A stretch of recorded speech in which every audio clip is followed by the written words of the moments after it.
Bonjour à toutes et à tous et bienvenue dans cette édition au sommaire du 16 au 17 avril 2021. L'Institut catholique missionnaire d'Abidjan, ICMA, a organisé un colloque international sur le thème de la sorcellerie. Anthropologues, philosophes et théologiens de plusieurs pays d'Afrique ont réfléchi à comment s'en libérer définitivement.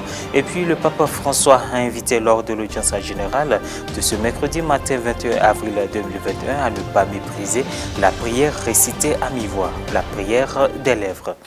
Sorcellerie en Afrique, quel chemin de libération? La question était au cœur du 8e colloque international de l'Institut catholique missionnaire d'Abidjan, ICMA, les 16 et 17 avril 2021. Reporter d'image Francis Okwe, commentaire Roseline Mobio.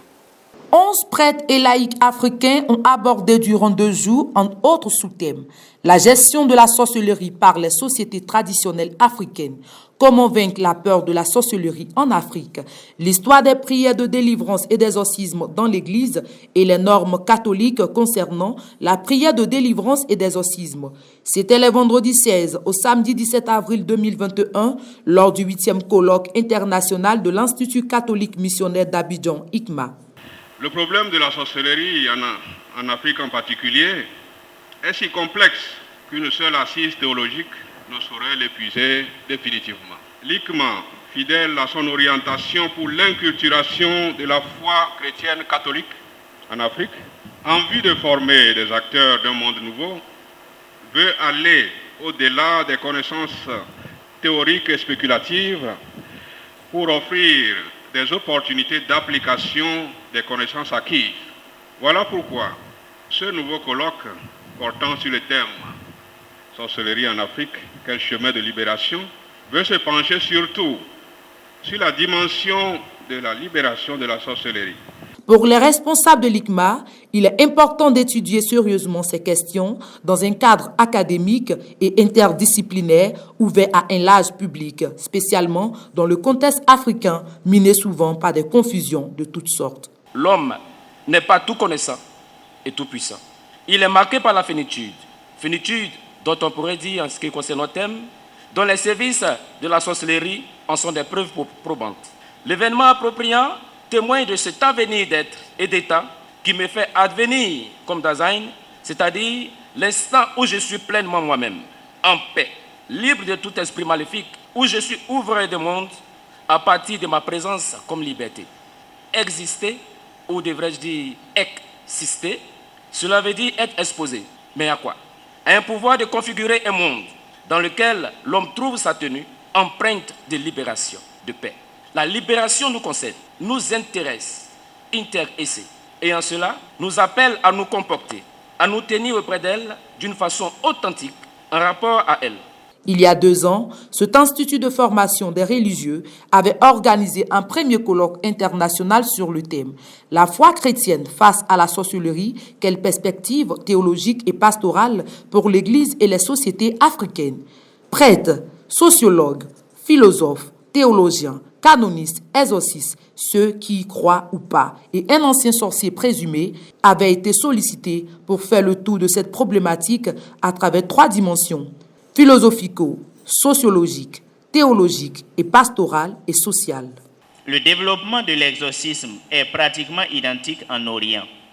Dans l'Église d'Orient, les plus vieilles traces de rituels d'exorcisme s'observent autour des 7e et 8e siècles. La pratique sera finalement accordée aux seuls prêtres. Le 3e sous-point, la montée de l'obsession diabolique. Jusqu'au 12e siècle, le combat contre le diable se faisait dans un esprit relativement équilibré. Le diable faisait l'objet de spéculations théologiques, de récits monastiques, de sermons dans les paroisses, de croyances superstitieuses diffuses. Il n'était cependant pas présent physiquement dans le monde, ce qui faisait que les cas de possession et de sorcellerie n'étaient généralement pas accrédités. Cette conception change à partir de la fin du XIIe siècle. La montée de l'obsession diabolique commence donc au XIIIe siècle, et ce, à cause de l'évolution de la menace hérétique. De fait, les hérétiques perçus comme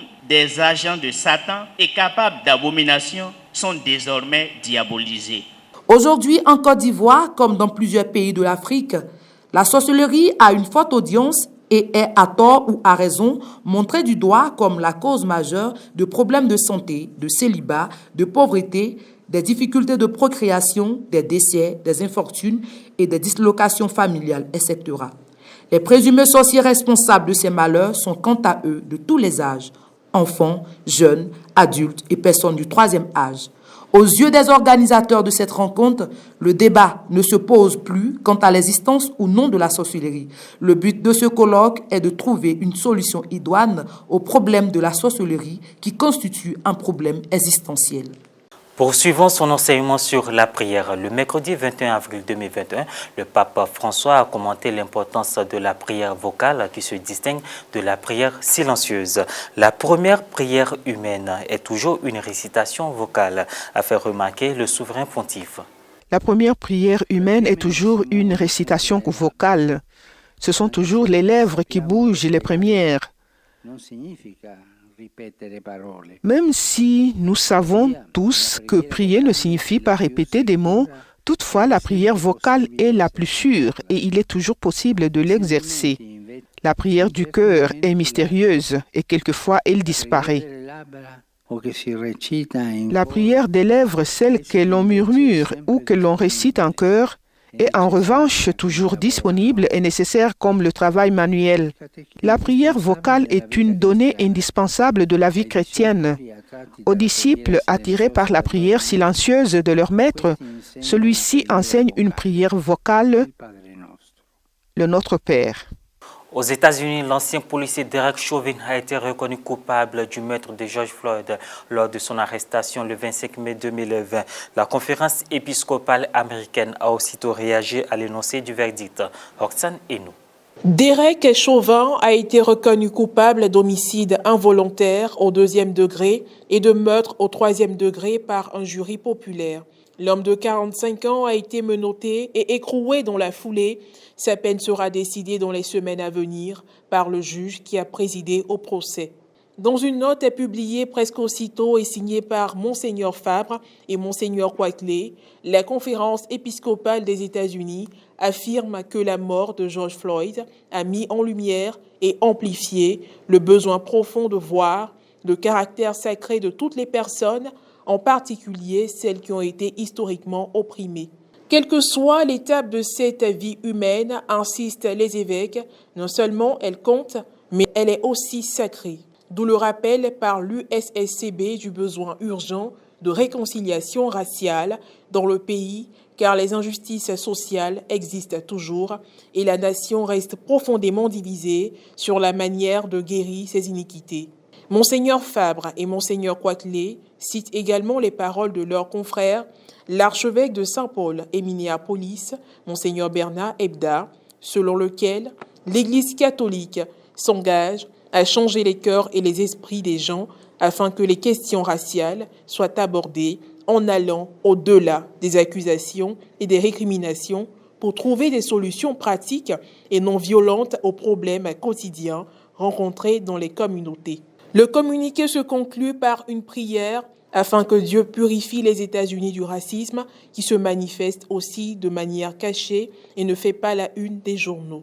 Reconstruire pacifiquement ce que la haine et la frustration ont détruit est donc la tâche qui revient à chaque catholique, concluent les évêques, au nom de la justice réparatrice et de la guérison spirituelle, émotionnelle et physique, conformément à l'Évangile. Enfin, la note épiscopale informe que l'archidiocèse de Saint-Paul et Minneapolis a proposé des messes spéciales pour la paix et la justice. Ainsi se referme cette édition. Merci de rester sur Ecclesia TV.